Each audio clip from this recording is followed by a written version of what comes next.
Alright folks, like usual I almost forgot to make my video, but I'm out here today in New Caney, Texas, just north of Kingwood, and we've got bees in the classic corner floor joist. So this house has the plywood siding, T111 I think it's called, and then it has just a 1x, it's a trim on the band board, so you can see that 1x would overlap the brick, and it was just loose, so they got in behind it and into the floor joist. So I've already I took off the trim and I just cut a chunk out of this piece of the plywood. That's what, homeowner agreed that'd be okay, easy enough fix.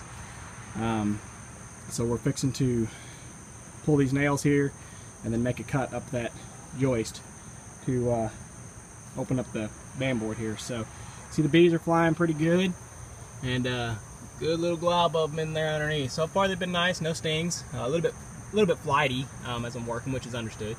Look at this. That's all propolis. I'm trying to seal up in there. And then they propolized all around here. This is where the band board was basically warped. So this would have been the edge of where they could get. So they've traveled all this. You can tell by the kind of darkened color of propolis on it. But here's where they built their little wall. So anyway, I better get to pulling nails and get to work. Alright, let's see what we got here. Got all the nails cut. Board cut. Pull her open. Hey, hey!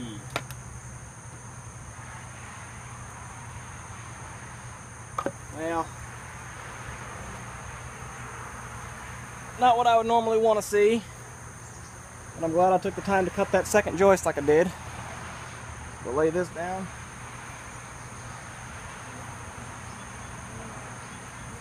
Alright.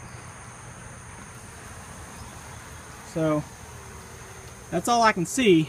That doesn't mean there's all there is. I imagine this floor joist goes deeper. But I can't see for sure. If I'm real lucky, they're just right here. But they are pulled down into the brick a little ways, which hopefully I can pull the combs out without having to knock the brick out too. But we'll just have to see. So we'll hurry up and, let's see. I suppose get the vacuum set up just to help keep them under control. Let me work a little bit quicker in the long run. So I'll take the time to start the vac now, clean up some bees, and then start cutting out this trash over here and then start working over into there. Well, I just figured I'd give y'all a little update. I ended up having to cut some brick that I really didn't want to do, but I had to. You can see how far they had the combs pulled down. I can see the bottoms of them right there. I almost want to remove one more brick, but when those combs pulled that far down on the wall, you have to cut the brick to access them. Ideally you want to be able to see the entire nest before you start cutting combs. Otherwise what would have happened is I would have started cutting from the top and pulling, hoping that it would fall out and it wouldn't, it would just broke and then left down inside the wall, and then of course that would have left them with combs and the queen probably would have got down there. So it's better off, it's more important that you open everything so you can see everything before you start cutting combs, because then you can work pretty quick cutting combs, and ideally you can catch that queen on a comb before she runs back into a hole. So just thought I'd give you that little update and show you where I was at, but I've already cut out some combs.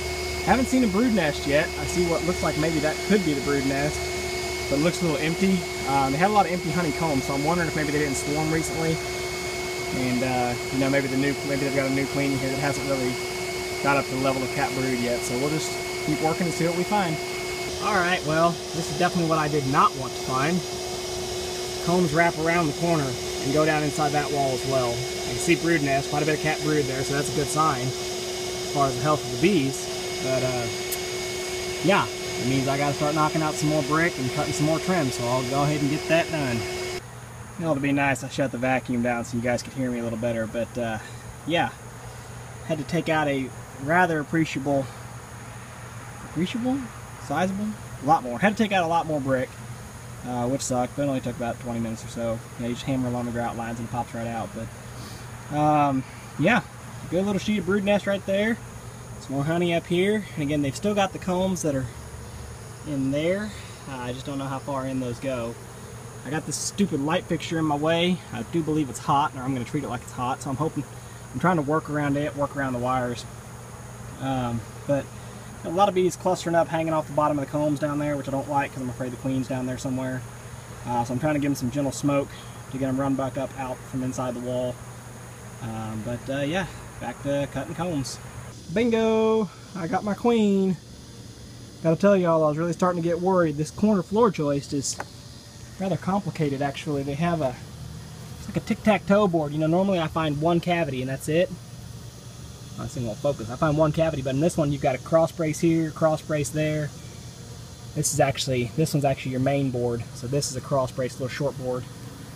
And then that's a cross brace, but you can see the bees are all running through that hole and underneath the crack, and they're all down here on the side of the wall. And you know, we had combs down inside that part of the wall, combs down inside this part of the wall. For a while there, they were running up inside under this floor joist, and I had to spray bee quick up in there and run them back out. So they were running all over the place and had me busy, but I just got lucky and I started looking through. They were all clustering up on here, and I started vacuuming up bees just so I could kind of see. And Queen was she was hanging out right here on the edge of this board, and I saw her. And then it took me about another minute or two to find her. I kept seeing her, but I couldn't get to her because she'd crawl underneath the other bees. But anyway, I got her now, so I'm gonna put my combs in my frames and spray some repellent over here and get the rest of these bees moved to the box and head home, or I'll actually head on to do another one. So yeah. Busy, but this one's done.